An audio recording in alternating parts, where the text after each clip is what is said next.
Nag-ikot ang tinaguriang super ate na si Senator Amy Marcos at naghatid ng tulong pinansyal sa ilalim ng Assistance to Individuals in Crisis Situation o AICS program sa ilang mga lungsod kabilang na ang Pasig nitong 3 ng Oktubre.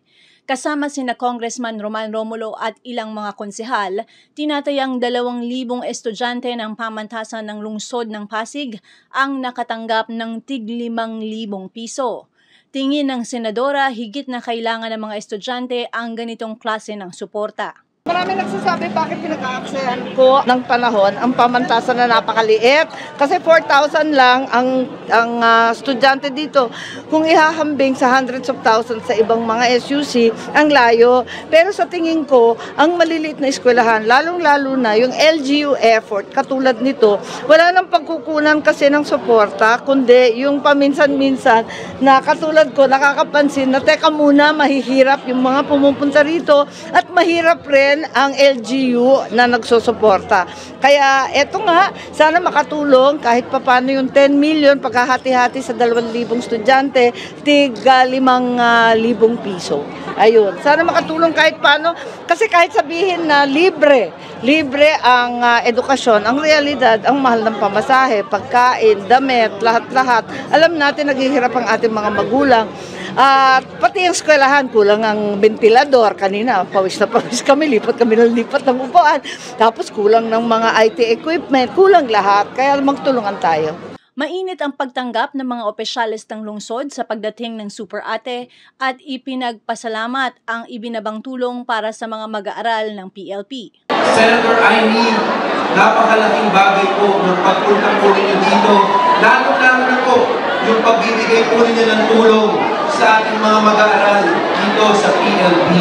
Kaya itong pagpunta niyo po, Senator Amy, is such a welcome sight, and everyone here in PLP will be grateful and will be thankful to this service, to this assistance that you have given. And Senator Amy, sana madalas namin kayo makita dito sa PLP. Sana, Senator Amy, ay ituloy nyo na po ang PLP na universidad nyo rin po. Ma-welcome kayo dito. Lahat ng pagbaba nyo po dito ay talagang ma-appreciate ng ating mga estudyante.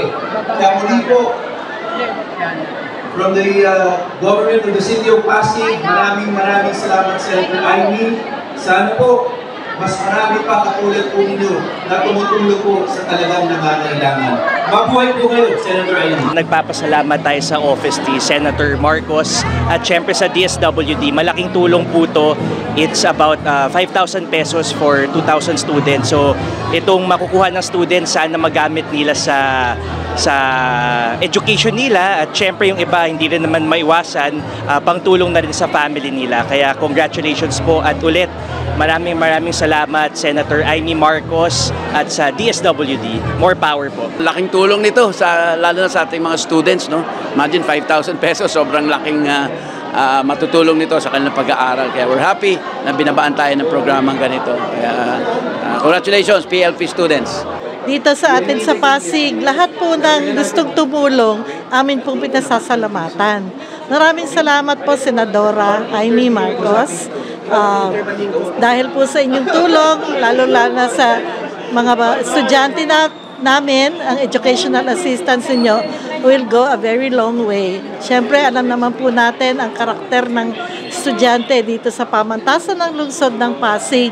Pinaprioritize po natin yung mga coming from poor families. Kaya anything po na makakarating sa kanila, it will go a long way. Thank you so much po and congratulations my dear PLP students. Congratulations sa lahat ng estudyante ng PLP na naka-receive ng educational assistance mula kay Senator Amy Marcos. Kaya kay Senator Amy from Pasig, maraming salamat po. Maliban sa kabuuang halagang 10 milyong piso para sa piling estudyante ng pamantasan, ay nagbigay din ang opisina ng senador ng mga computer. Itong programa ni Senator Amy, this is part of the educational assistance na ibinibigay ng senadora pumili ng mga local colleges and universities upang mabigyan ng educational assistance. Part of the commitment ng Senadora in empowering the youth and really providing assistance to the poor and the marginalized and those who are needing it most, yung assistance na to. So we are just thankful sa ngalan ng aming mga mag-aaral at kanilang mga pamilya. Tinatanggap namin ang ganitong biyaya mula sa ating mga leader. At bukod sa 2,000 students na makaka-receive ng 5,000 each. At kanina nakita natin sa seremonya na dinagdagan pa ni Senator Amy yung kanyang nagdala ng computer sets for 10 organizations. So, hiningan kami ng listahan ng 2,000 students. Ang basehan is those who need it most. So kami dito sa PLP, nag-meeting kami, nag-decide kami kung sino ba talaga ang pipiliin na 2,000. Una, yung mga fourth-year students muna.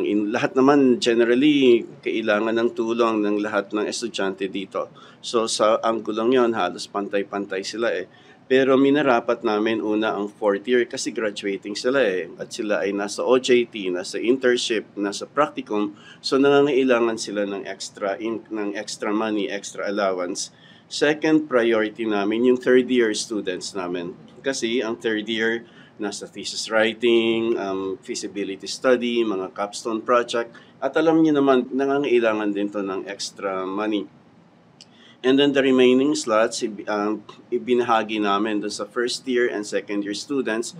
Ang pinakabasehan naman nito, yung datos ng kanilang yung economic status, yung family income. Meron kaming datos. So, yung mas mahirap, yun syempre ang mas nauna. Maraming salamat. Wala akong masasabi sa ngalan ng aming mga mag-aaral. Actually, nung una naming mabalitaan, tumawag yung staff ni Senator Amy at sabi nga tatanggap ng 10 million ang aming mga estudyante or 5,000 each, bawat 2,000 estudyante.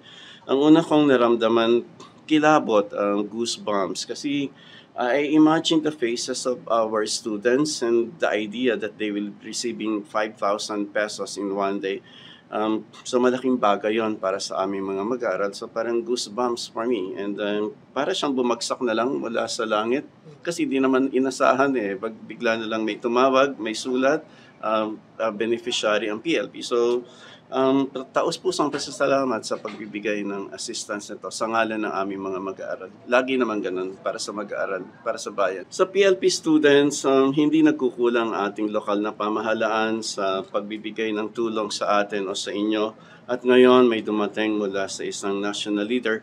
So sana lang paghusayan, maging inspirasyon, maging motibasyon, gumagawa ng paraan ang lokal na pamahalaan at ngayon dumating ang isang biyaya mula sa office ni Senator. So sana lang itong mga ganitong biyaya pagyamanin kasi ang pinakapunto nito, paunlarin ang kabuhayan ng bawat mag-aaral. So gamitin ito bilang inspirasyon at gamitin ito upang ihanda ang sarili sa paglilingkod sa sarili, pamilya at bayan.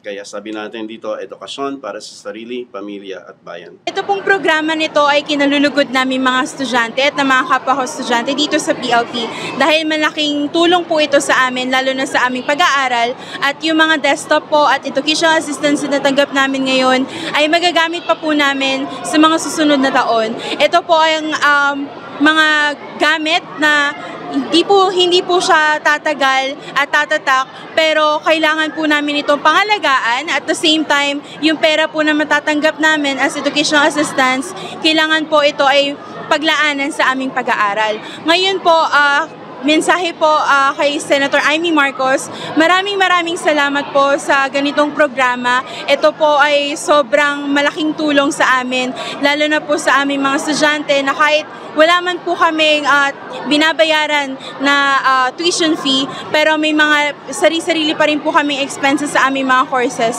So malaking bagay po ito. Maraming salamat po. Nabatid na namahagi din ng senadora sa aabot sa 1,500 miyembro ng Tricycle Operators Drivers Association o TODA sa San Juan City ng tig 3,000 sa ilalim ng programa mula sa Department of Social Welfare and Development o DSWD at nagtungo din si Senator Marcos sa Rizal Technological University sa Mandaluyong City upang maghatid din ng AIX sa mga benepisyaryo nito. Ako si Luan Peñano para sa latest ng iNews Pasig.